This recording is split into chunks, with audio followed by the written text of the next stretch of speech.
하나님은 역사를 참 귀하게 여겼었습니다. 그래서 어떤 사건이 일어나면 꼭 그 사건을 후대에 남기도록 말씀을 하셨어요. 오늘 본문에 보게 되면은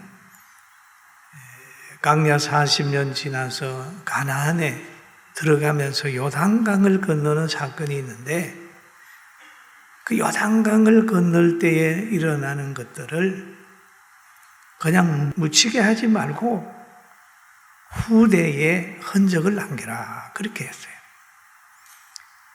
그래서 요단강을 건너갈 때 제사장들이 벗개를 메고 들어가게 되니 갈라졌잖아요. 그러면 나가버리면 묻혀버린다. 그러니까 제사장들을 보고 좀 더 서 있어. 그리고 이스라엘의 12지파에 한 사람씩 불러내가지고 거기에서 돌을 갖다가 요단강가에 돌무덤을 만들어라. 후대에 어린 아이들이 이것이 무엇이냐고 묻거든. 그 요단강이 갈라졌을 때에 그 안에 있는 돌을 끌어내서 여기에 갖다 놨다고. 그러면서 하나님의 기적으로 우리는 가나안에 들어왔다. 여러분, 우리도 강복절을 지키잖아요. 여러분, 이 전쟁에서 승리하고 또 독립하게 되는 이것은 하나님의 선물입니다. 북한도 그 선물 받았고요. 대한민국도 선물 받았고요. 일본 사람으로 통해서 고통당하는 나라들 있는데 다 선물 받았어요. 그런데 그런 나라들은 이 강복절에 대한 의미보다는 자기들의 건국절에 대한 의미를 가지고 기념하는 거예요. 북한도 보세요. 건국절 얘기를 하고. 그 우리만 강복절 하면은 강복절 하면서 반일 감정을 집어넣어 가지고 막 하잖아요. 그래서 우리는 여러분 독립한 거 너무 좋고 일본 사람 너무 밉지만은 이제 미움은 조금 약하게 하더라도 세운 우리 대한민국 건국 기초를 딱 놔가지고 우리 대한민국 세계적인 나라로 만들어 가야 됩니다. 할렐루야. 믿습니까? 그래서 저는 오래전부터 건국에 대한 관심이 많아요. 여러분 몇 살입니까? 물어보면 나이 모르잖아요. 애들 보고 야 우리 대한민국 몇 살이야? 언제 대한민국 세워졌어? 아이들에게 물어보세요. 몰라요. 이게 얼마나 웃기는 거예요. 그렇잖아요. 정치하는 대통령들도 부끄럽잖아요. 자기가 몇 대 해가지고 이승만부터 쭉 몇 대 그 하면서도 기본적인 걸 얘기를 안 하는 거예요. 여러분 집을 짓는 날이 준공일이 아니고 준공을 해야 그 기초에 날짜를 새기는 거예요. 아이도 잉태한 날이 생일이 아니고 태어나야 생일이잖아요. 그러면 임시정부는 대한민국을 잉태하는 날이라면 출생하는 날은 48년 8월 15일로 우리는 믿고 전하면 돼요. 할렐루야. 아멘. 이 통일성을 가지자니까. 이 통일성, 이 건국이라고 하는 절이 만들어지기 전에는 우리나라 정체성이 없어요. 만약에 이런 상태에서 통일되면은 다 북한에 소속이 돼가지고 북한의 건국일로 다 흡수돼 버리는 거예요. 왜? 우리는 건국일이 없는데 뭐. 그렇죠? 나라가 세워지지도 않았는데 역사를 안 가르치잖아요. 여러분, 해방일은 하나님이 주신 우리에게 선물이었어요. 우리는 해방할 힘이 없었어요. 독립할 힘이 없었어요. 역사를 연구해 보면 해방될 무렵에는 우리 독립군들이 다 그때는 일본의 공격을 받아가지고 무장해제 정도로 돼버렸어요. 버틸 힘이 없었어요. 그런데 미국이 원자탄을 통해 이겨주셨으므로 우리가 이겼어요. 그럼 우리는 감사하고 그렇게 그날을 늘 기념하면서 먼저는 미움을 강하게 가지는 것보다 이기게 한 사람에게 대한 감사하는 마음도 가져야 짝이 맞는 거예요. 할렐루야. 그렇잖아요. 이제 독립에 대한 것도 있지만 이제는 건국에 대한 것을 잘 해야, 왜 그러냐 하면 이 건국이 날이 정해져야 애국자들이 보입니다. 독립은 잘 했는데 나라가 세워졌을 때 우리 대한민국에 피해 준 사람들이 많거든요. 건국일이 정해져 버리면 우리나라 입장에서 그 사람들을 평가하고 하다가 보면 야, 이거는 원수인데 이렇게 되면 안 되는 거예요. 그러므로 우리는 빠른 시간 내에 대통령 입에서도 해방과 건국을 같이 말할 수 있는 환경을 우리가 만들어야 된다는 거예요. 할렐루야. 그리고 바로 이스라엘 백성에게는 해방은 유월절과 같은 거죠. 우리나라는 그 유월절과 같은. 유월절은 보면 애굽에서 나올 때 이스라엘 백성들이 노력한 게 없어요. 그냥 나왔어요. 하나님의 능력으로. 그 양의 피가 있어서 나왔어요. 우리 해방은 그렇게 되는 거죠. 그 다음에 건국은 뭡니까? 요단강을 건넌다고 봐야 돼요. 요단강을 건너는 데는 순종했잖아요. 네? 법궤를 메고 들어갔잖아요. 역사를 만들 때는 어떻게 했나요? 12지파가 하나 돼서 돌을 해가지고 돌무덤을 만들었습니다.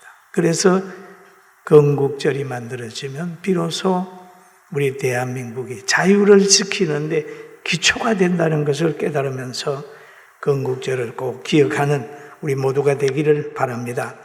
그리고 마지막으로 이런 역사를 정립을 해놔야 후손들이 바르게 큽니다.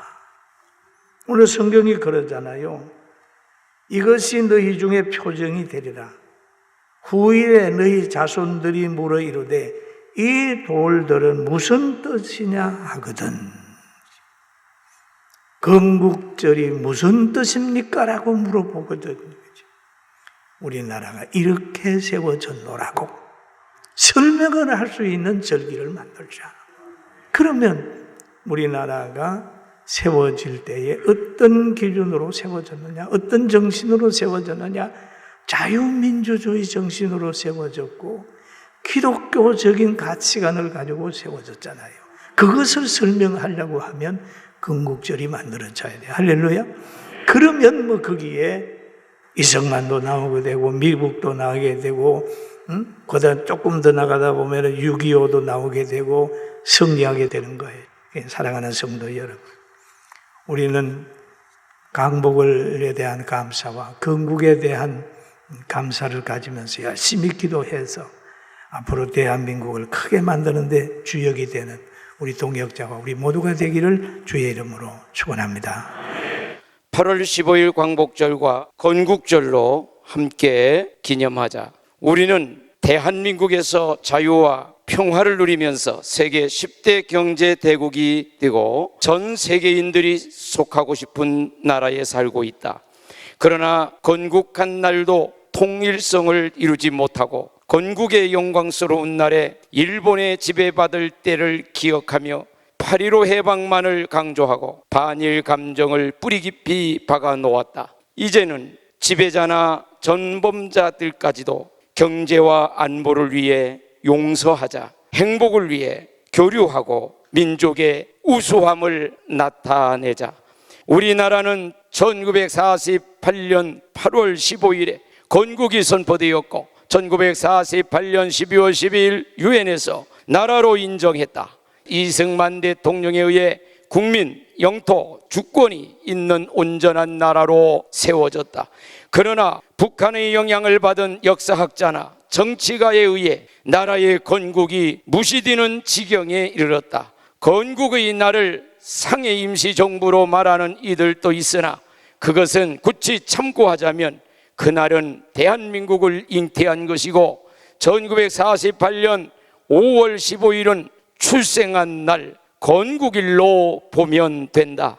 생일이 없는 사람이 없듯이 건국이 없는 나라는 없다. 이제 해방일보다 건국일을 더욱 깊이 보고 기념하며 우리나라 중심의 역사의식을 가지자. 2022년 8월 15일은 광복절과 건국절을 함께 기념하고 제한국회에서 기도를 시작한 나라의 번영을 기억하고 감사하고 영광을 돌려야 한다.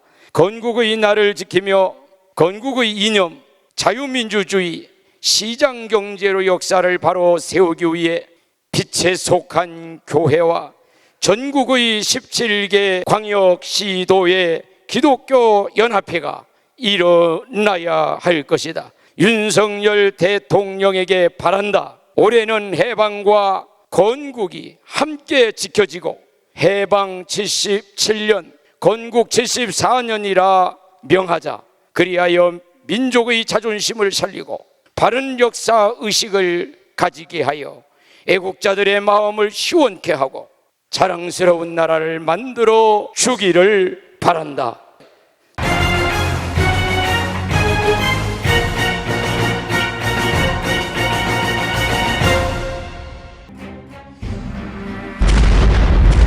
영국과 미국의 후원을 받은 일본은 경쟁자 러시아와의 전쟁에서 이겼고 그 후 미국, 프랑스의 묵인과 러시아의 동의를 얻어 한국을 병합했다. 어느 열강의 도움도 받지 못한 한국은 그렇게 주권을 빼앗겼다. 1910년대 일본의 무단 통치는 한국인을 더욱 분노케 했다. 1919년 9월 대한민국 임시정부가 탄생했다. 거족적인 3.1운동이 일어나 우리 민족의 단합된 독립의지를 세계 만방에 천명했다. 만주에서는 봉오동 전투, 청산리 대첩 등 무장 항일 투쟁이 활발했다. 그러나 1920년대까지 서구 열강은 일본을 지원했다. 하지만 1930년대 들어와 일본이 만주사변과 중일 전쟁을 일으키자 미국, 영국 등 서구 강국들과 일본 간의 밀월 관계는 끝을 맺는다. 1941년 12월 7일 일본이 미국 하와이 진주만의 미 함대 기지를 기습 공격했고 임시정부는 1940년 건국 강령을 발표하고 광복군을 조직했다. 일본에는 패망의 그림자가 드리워졌다. 1943년 12월 한국의 독립 문제를 다룬 미국, 영국, 중국의 새 정상의 카이로 선언이 발표됐다. 이 선언문에는 한국의 독립이 명시됐다. 하지만 적절한 과정, 즉 여러 연합국들의 신탁 통치를 거친다는 단서가 붙었다. 트루먼은 소련의 참전 없이 일본의 항복을 받고자 했다. 이에 미국은 1945년 8월 6일 히로시마에 원자폭탄을 떨어뜨렸다. 미국이 원자폭탄을 하나 더 투하하자 마침내 일본은 8월 11일 항복 의사를 통지한다. 1945년 8월 15일 드디어 해방의 그날이 왔다. 사람들은 태극기를 들고 거리로 나서 대한독립 만세를 외쳤다. 이후 스탈린은 동아시아의 공산화 정책을 본격화했다. 평양에 조선공산당 북조선 분국을 조직했다. 이어 1946년 2월에는 북조선 임시인민위원회가 설립됐다. 위원장에는 김일성이 선임됐다. 이처럼 북한이 공산화의 방향으로 빠르게 개조된 것과 달리 남한은 아직 방향을 잡지 못했다. 미군의 남한 진주도 늦었고 이승만과 김구 등 주요 정치 지도자들의 귀국도 늦었다. 해방의 기쁨은 오래가지 못했다. 모스크바 3국 외무장관 회의에서 한국에 임시정부를 세우되 신탁 통치할 것을 협의하기로 결정해내었다. 이 소식은 국내 정계의 핵폭풍을 불러일으켰다. 한국인들에게 신탁은 식민지배 시대로 되돌아가는 것처럼 느껴졌고 곧 신탁 통치 반대 운동이 전국적으로 전개됐다. 그런데 1월 2일 공산주의자들이 신탁 통치 찬성을 뜻하는 모스크바 협정 지지로 갑자기 노선을 바꾸어 버린다. 배후에는 소련이 있었다. 당시 소련은 38선 이북을 공산화하기 시작했던 상황. 38선 이남에서 모스크바 3국 외무장관 회의 결정에 대한 찬반으로 분열 대립하고 있는 동안 평양에서는 소련의 계획대로 일사불란하게 공산화가 진행되고 있었다. 이처럼 북한이 공산주의를 확고히 다져가던 1946년 남한은 여러 정치 세력 간의 투쟁으로 심각한 진통을 겪었다. 1947년 봄 미소 공동위원회가 재개됐다. 위원회에 참가할 정당과 사회단체 문제로 미국과 소련은 합의점을 찾지 못했다. 결국 미국은 모스크바 협정을 포기하고 한국 문제를 유엔에 이관했다. 유엔은 유엔 감시 아래 남북 총선거를 실시할 것을 결정했다. 하지만 소련은 유엔 한국 임시위원단의 입국을 거부했고 결국 유엔은 유엔의 감시가 가능한 지역, 즉 남한에서의 선거를 결정했다. 유엔 감시하의 선거를 둘러싸고 남한 우익과 남북한의 좌익이 격렬하게 대립하는 가운데 우파의 김구를 포함한 남한의 중도파들이 선거 반대로 돌아섰다. 그대로 선거가 치러질 경우 분단이 굳어지리라는 이유에서였다. 1948년 3월 북한은 남한의 선거에 반대하는 전 조선 정당 사회단체 대표자 연석회의를 열 것을 일방적으로 제의했다. 평양에서의 연석회의는 처음부터 끝까지 남한의 단독 선거를 비난하는 결의로 이어졌다. 이 회의의 배후에는 소련이 있었다. 소련은 회의 일주일 전 진행 내용은 물론 채택할 문헌까지 지령을 통해 지시했던 것이다. 결국 조국의 분단을 막고자 한 충정은 소련과 북한의 계략으로 인해 아무런 성과를 이루지 못했다. 1948년 5월 10일 유엔의 감시하에 총선이 치러졌다. 보통, 평등, 직접, 비밀의 원칙 아래 행해진 한국 역사상 최초의 민주선거 198명의 국회의원이 선출됐다.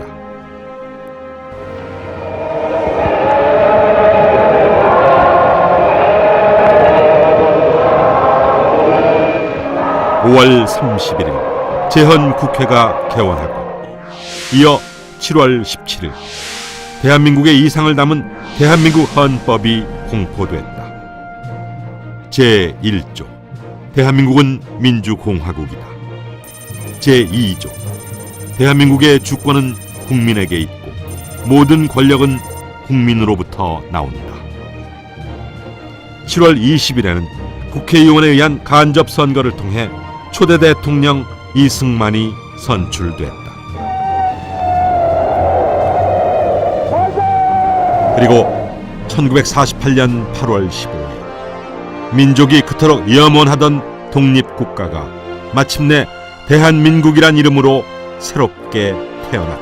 이날의 동양의 한국자부진 대한민주정부가 수도권에서 40여 년을 두고 사람들의 군권에 희생적으로 투쟁하여 국가가 이에 나타나는 것입니다.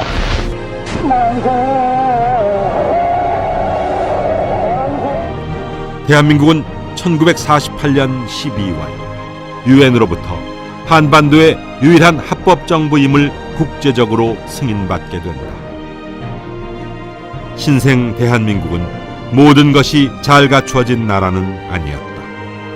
하지만 대한민국은 한민족 역사상 최초로 국민이 주권을 행사하는 나라였으며 국민 각자가 자유롭게 자신의 재능을 펼치고 땀 흘려 일한 대가를 보상받을 수 있는 체제를 지향했다. 역사 발전의 방향을 올바로 설정했던 나라, 바로 우리의 대한민국이다.